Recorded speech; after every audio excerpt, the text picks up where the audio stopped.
Okay, so still on the topic of playing Valorant as a team, uh, a very important thing is communication. And this is not only for playing actually in a team environment, but also playing in ranked. But I thought I would put it in this section, but it's still valuable for the next section, which is climbing the ladder. So when it comes to communication, uh, one of the things that's very important is the tone of your voice. Okay, the tone of your voice needs to match the situation you're calling. So if you if someone is in imminent danger, for example, you die to an enemy that's really close and can pick one of your teammates really quickly, then you gotta speak with a tone of urgency because your teammate needs to act fast and he will understand that by the tone of your voice. However, if you died and the enemy that killed you is like very far away, you don't need to speak with urgency because okay, guy's far away. Why am I gonna be so worked up? I just need to know exactly where he is and adapt to it, but I have time. Okay, so this is an example of how the tone of your voice is very important to help your teammates understand the information as quickly as possible. If the tone doesn't match, then people are going to be very confused. Another thing is you want to be concise. So you don't want to add information that doesn't matter. You know, like if you're playing on A long on Haven and you pick A lobby in the beginning of the round and you die, you're gonna say something like Jet is A long pushing up. You know, and if you see him dash, for example, you're gonna say like Jet is along, he just dashed, he doesn't have dash, he's coming up A. You know, you don't wanna add too much information. Basically what you wanna say is like where you wanna start by where the guy that killed you is right now and how fast is he coming? Is he even coming or did he stop? And who is the character? So if it's a Jet, if it's a Sky, you know, because people will have to know if they've seen this agent before on a different part of the map, then that will add to their level of awareness of the map and how people have moved. So being concise is very important.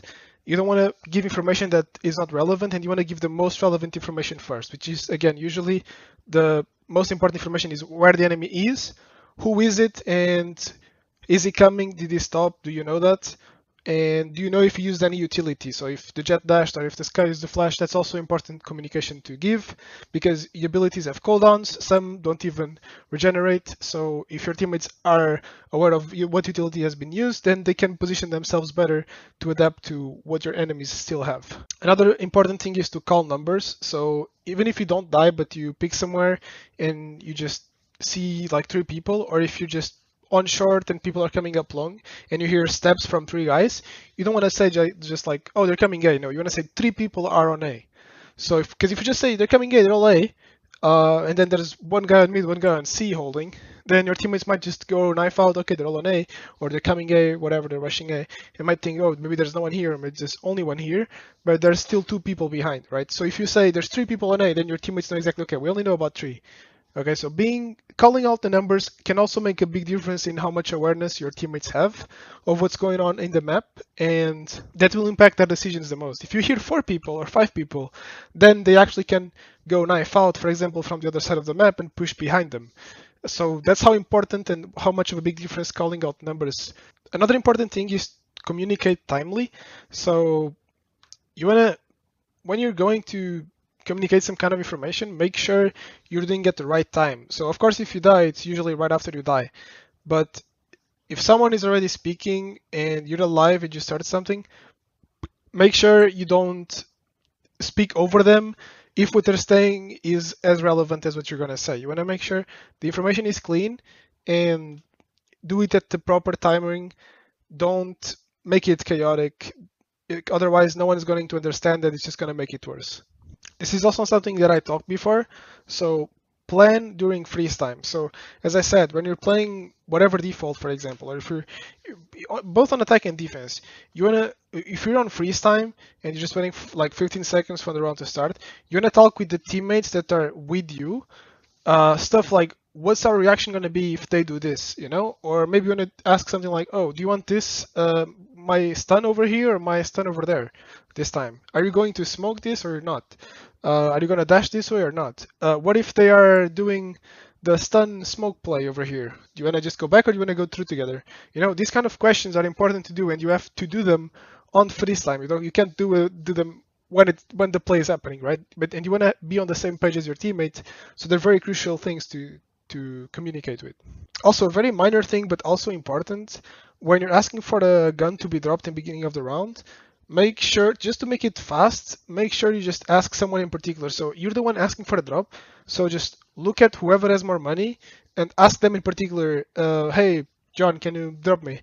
And that way, people will not like you. If you just call for a drop, everyone will have to stop and look what money they have and if someone else has more money, whatever. But if you just do that job yourself, which you can do because you have nothing else to do when you're just asking for the drop, you just optimize the communication a lot more and how much time is saved on the freeze time, which can be very important. As I just said, you want to use the freeze time to communicate important things. Okay, so mid rounds, what you will see sometimes, and that matters for communication, is you want to evaluate how much utility your teammate has and kind of position yourself and him accordingly to how much utility you guys have. So in Valorant, usually if you're playing a specific setup, you just want to have the specific agent on one side and the other agent on the other side. But mid-round, these things might change depending on what utility you have, how much health you have.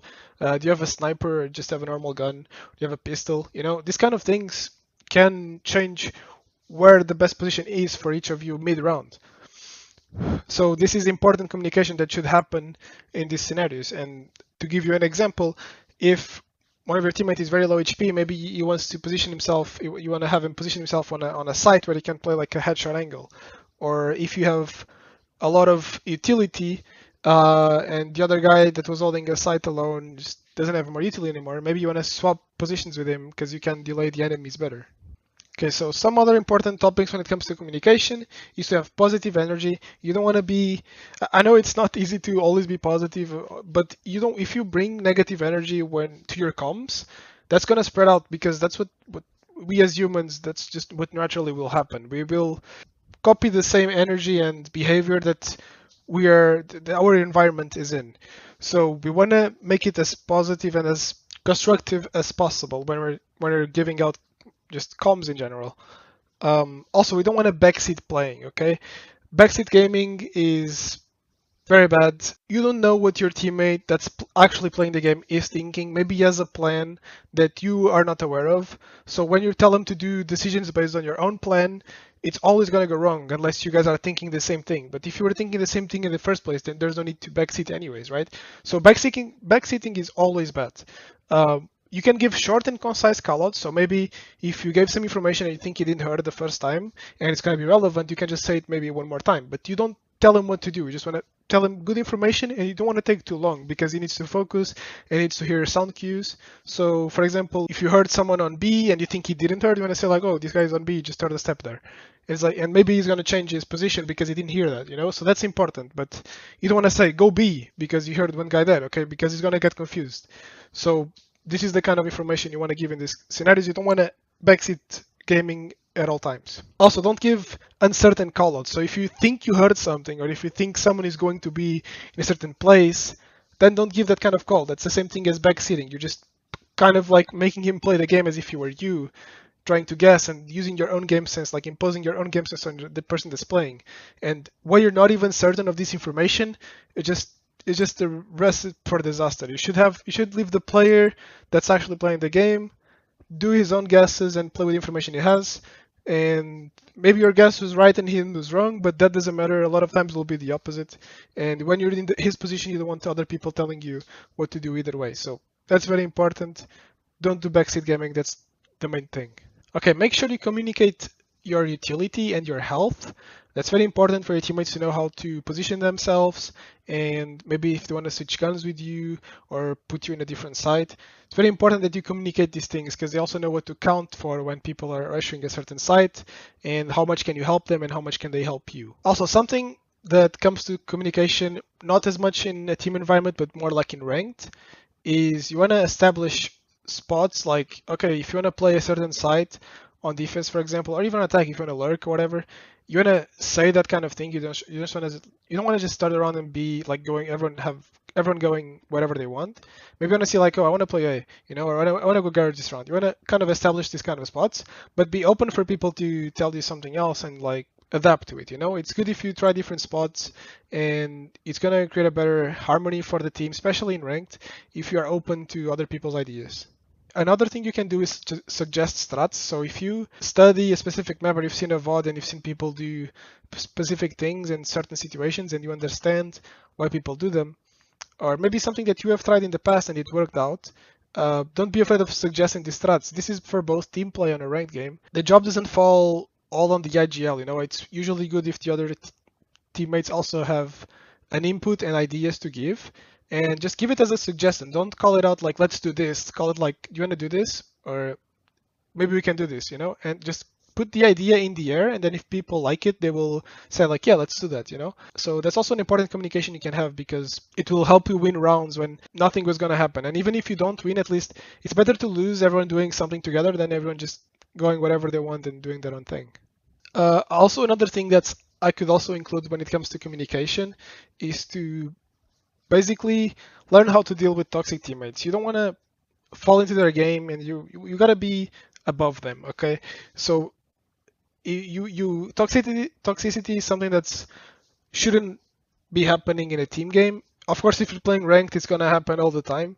But if you, especially in a team environment, it's just gonna bring the team down.